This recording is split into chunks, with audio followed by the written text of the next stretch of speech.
Ustaz, aduh, bini saya gendut. Masa saya harus bersyukur? Wah, harus bersyukur. Kenapa? Karena kalau bininya gendut bukan hanya Allah ngasih istri, sekaligus ngasih spring bed buat ganjal tidur ya.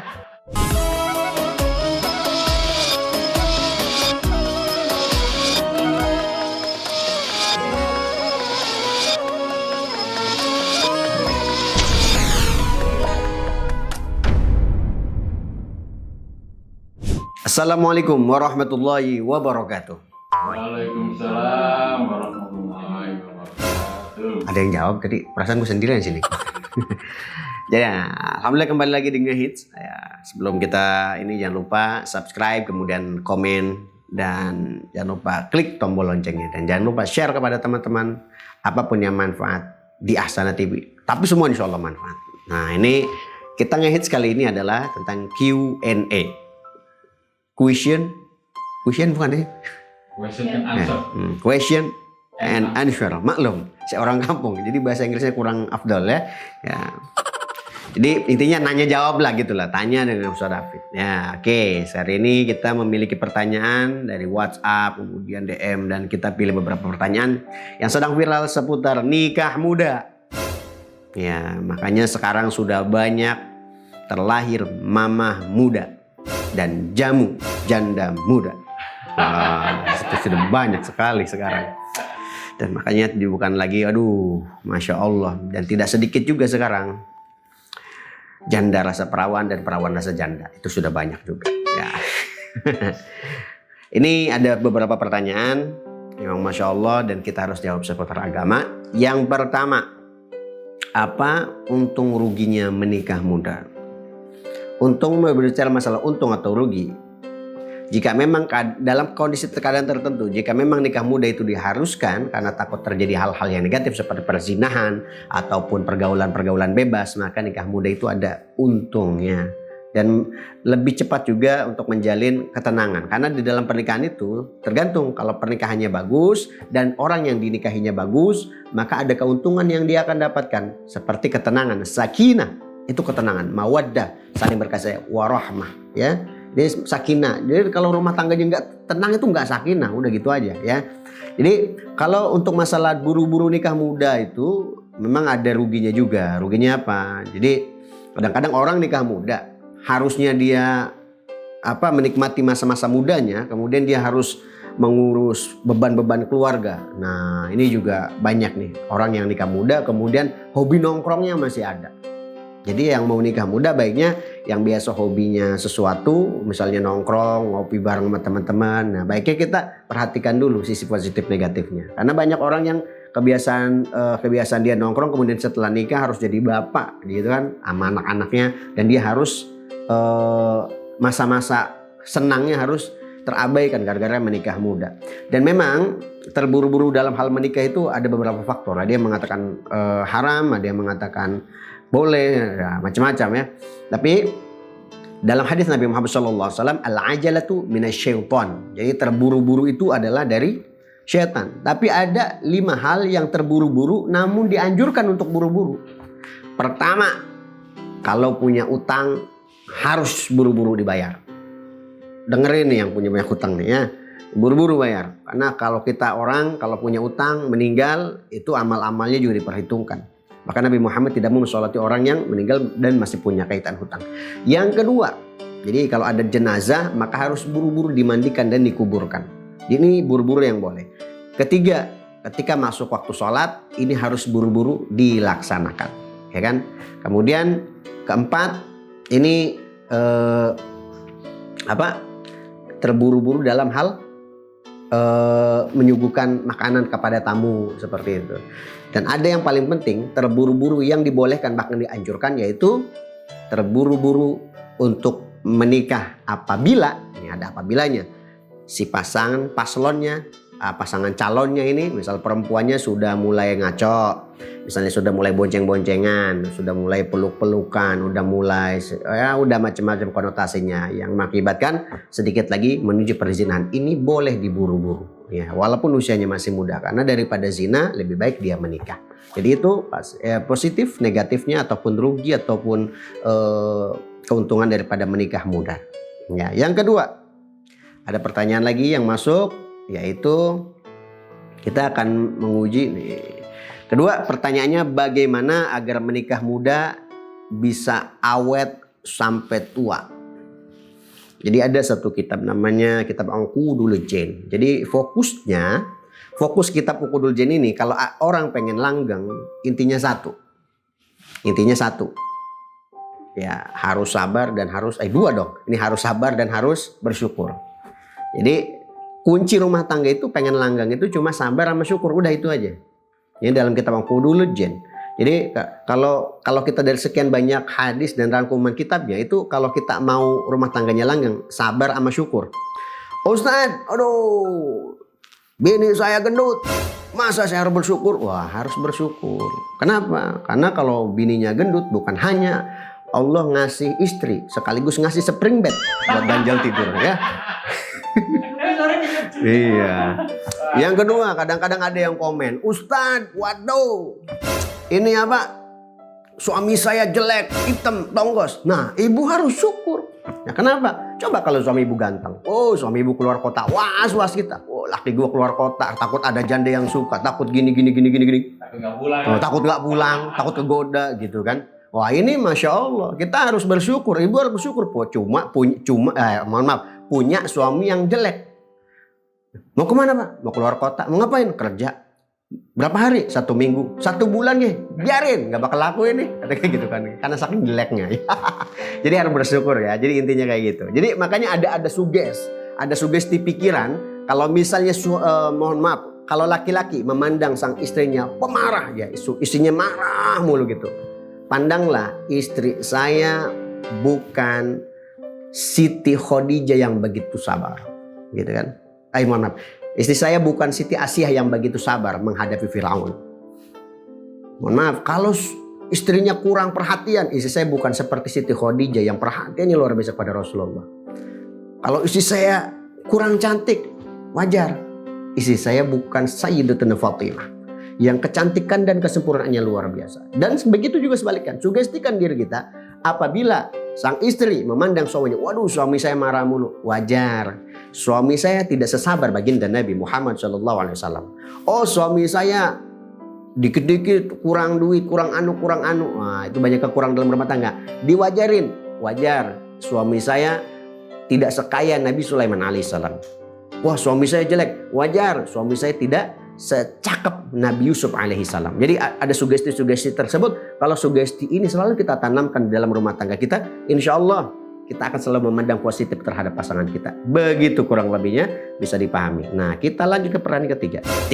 Cara memilih pasangan seperti apa agar bisa saling support.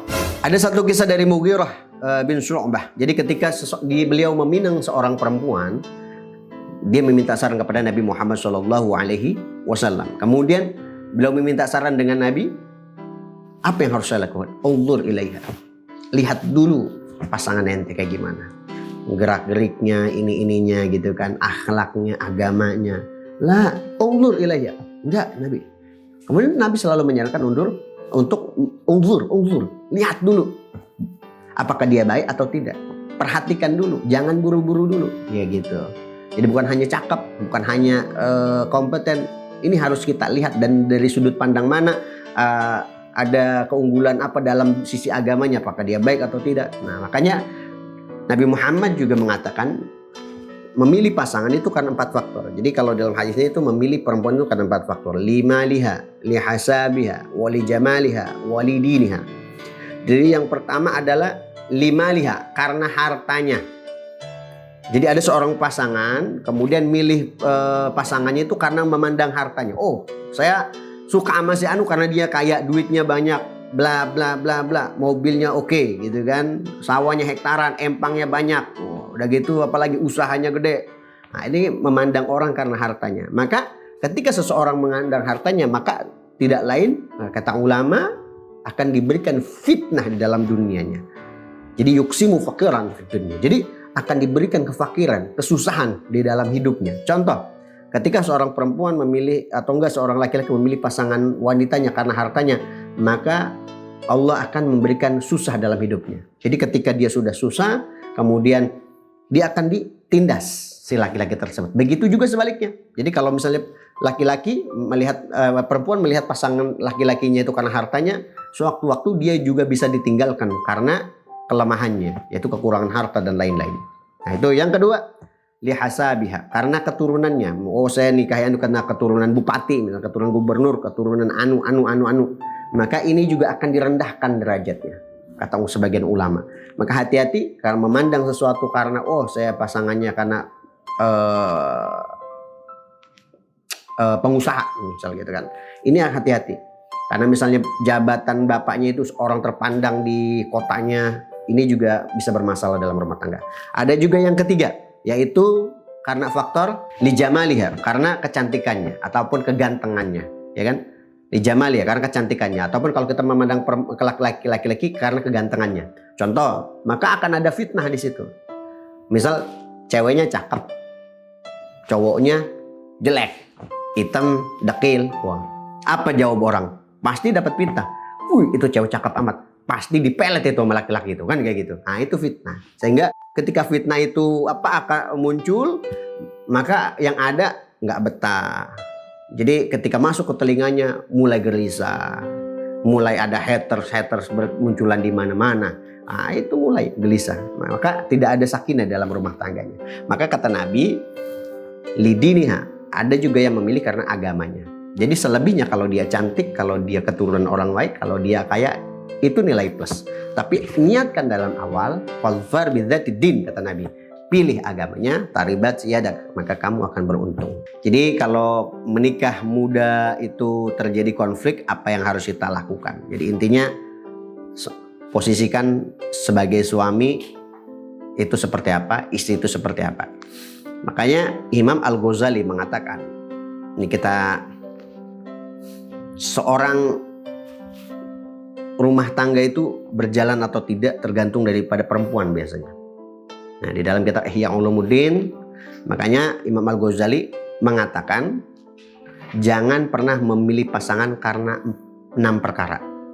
Jadi dalam kitab Ihya Ulumuddin, karya daripada Al-Imam Al-Ghazali, ada sebuah kalimat mengatakan qala ba'dul Arab, sebagian bangsa Arab mengatakan la tankihu minan nisa sittatun. Jadi jangan menikahi perempuan yang 6 ini. La annanah, wala mannanah, wala hannanah, wala tankihu haddaqah, wala baraqah, wala syaddaqah. Jadi jangan menikahi perempuan yang annanah. Annanah itu adalah perempuan yang tidak mandiri intinya. Jadi suka dikit-dikit ngadu. Jadi kalau ada masalah ngadu. Misal dia punya masalah kecil sama suaminya, ngadu ke orang tua. Dia punya masalah kecil dengan suaminya, ngadu sama tetangga. Jadi apa aja diaduin. Itu namanya annanah. Jadi juga dia punya sifat malas. Jadi suka ngerusak hubungan. Jadi masalah kecil digede-gedein. Ya, itu namanya annanah. Yang kedua ada mannanah. Jangan menikahi perempuan yang mannanah. Jadi perempuan yang suka ngungkit-ngungkit kebaikannya. Contoh, dia ngungkit sama lakinya. Ente kalau nggak nikah sama saya, itu ente nggak bakal tuh bisa karirnya bagus kayak gini. Diungkit-ungkit. Dulu waktu ente susah siapa yang nolong? Saya. Begini, jadi semuanya diungkit-ungkit. Jadi perempuan yang menanah itu tidak akan membawa kepada keluarga yang sakinah, mawaddah ataupun warahmah. Ya. Jadi tipe perempuan ini akan menghambat suami untuk menjadi pemimpin rumah tangga. Jadi segala apa dikomenin. Jadi kebaikan-kebaikan dia dikomenin. Oh dulu waktu saya ini ngasih, padahal ngasihnya gocap dong, diungkit-ungkit sama dia. Ini yang namanya mannanah. Juga jangan menikahi perempuan yang hannanah. Hannanah ini perempuan yang suka membanding-bandingkan, ngebangga-banggakan kesuksesan orang lain dengan suaminya. Contoh, tetangganya ada yang sukses. Tuh, lihat tuh tetangga tuh. Lihat, udah kebeli peralon, udah kebeli batu sprit, udah kebeli batu bata, udah kebeli semen, udah kebeli keramik. Tetangga yang mana? Tuh Haji Kohar, itu mah tukang material gitu. Jadi intinya ngebanding-bandingin gitu kan. Oh tuh tetangga sukses, apa kamu di sini aja, gini-gini aja, penghasilan cuma segini aja. Dibanding-bandingkan kesuksesan suami dengan orang lain. Contoh juga ada orang kadang-kadang ngebandingin suami. Sekarang kan banyak tuh artikel di Facebook. Oh, suami saya kalau pagi-pagi itu suka ngepel, bantuin istrinya gitu kan. Kemudian suami saya itu selalu bantuin masak. Kemudian dia banding-bandingin, tuh suami orang mah gitu kan, bantu masak, bantu ngepel, bantu nyapu. Ya, suami orang bukan suami kita, Bu, kan kayak gitu kan. Jangan banding-bandingin kayak gitu. Tapi kalau misal alangkah baiknya kalau suaminya malas, dimarahin aja nggak apa-apa. Maksudnya ya, tapi dengan cara yang santun ya. Jadi tapi ngebandingin suami orang dengan suami kita sendiri, ya ibu-ibu nih ya yang sudah berumah tangga, ini nggak boleh. Karena ini bisa mengakibatkan kerusakan rumah tangga. Walaupun memang yang dibandingkan itu lebih baik, misal gitu kan. Nggak boleh, karena suami orang dengan suami kita itu beda. Bisa jadi suami orang itu, positifnya nih ya, bisa jadi suami orang itu ikut nyapu, ikut ngepel, karena memang nggak punya kerjaan. Bisa jadi suami kita masih sibuk saat pagi siang malam nyari uang buat kita sama anak-anak kita. Jadi wajar dia nggak bisa ngebantuin cuci piring. Nah itu ya. Yang keempat yaitu haddaqah, yaitu perempuan yang tidak bisa mengatur keuangan. Jadi nggak boleh, jangan terlalu mencari perempuan yang tidak bisa ngatur keuangan. Dikit-dikit punya uang shopping, dikit-dikit punya uang paket. Oh udah nyampe aja dulu aja. Dikit-dikit kalau udah punya uang, oh tiba-tiba motor bolak-balik di depan rumahnya, bawa paket yang jutaan ya. Dikit-dikit online shop, habis duit suami. Ya, padahal gaji suami 5 juta itu habis sama buat online shop semua. Nah itu nggak boleh. Jadi menikahi perempuan yang haddaqah, terlalu berhambur-hambur dan tidak bisa mengelola keuangan di dalam rumah tangga. Dan ini juga bisa menjadikan keluarga tidak sakinah, mawaddah, warahmah. Kemudian juga ada barokah, yaitu perempuan yang terlalu berlebih-lebihan. Jadi dikit-dikit dia masih bershopping juga nih. Tapi cuma bedanya dia sibuk dandan. Dikit-dikit skincare ya, skincare-nya habis 10 juta ya. Tapi anak kagak diurus-urus, laki kagak dikasih makan kayak gitu kan. Laki mau minum aja, itu aja sendiri kayak gitu kan. Wah ini berbahaya, ini namanya barokah. Jadi suka dandan mulu dia tuh, solek, wah skincare aja jutaan, tapi anak kagak diurus. Udah gitu kewajiban dia kepada suami kagak dipenuhi gitu kan. Nah ini bahaya, ini bisa menjadikan keluarga tidak harmonis atau tidak sakinah mawaddah warahmah. Kemudian yang keenam, yang terakhir itu syaddaqah, yaitu perempuan yang banyak bicara. Jadi suka penyebar fitnah, penyebar hoax. Jadi intinya tipe-tipe wanita yang dalam rumah tangga ini kesehariannya suka menggunjing, adu mulut, kemudian suka gosip lah intinya. Ya kebanyakan gosip ya, tapi namanya perempuannya suka gosip ya. Di mana-mana lagi nyariin kutu juga dia gosip aja ya. Nah tapi ini perempuan yang berlebihan dalam bergosip juga tidak boleh ya.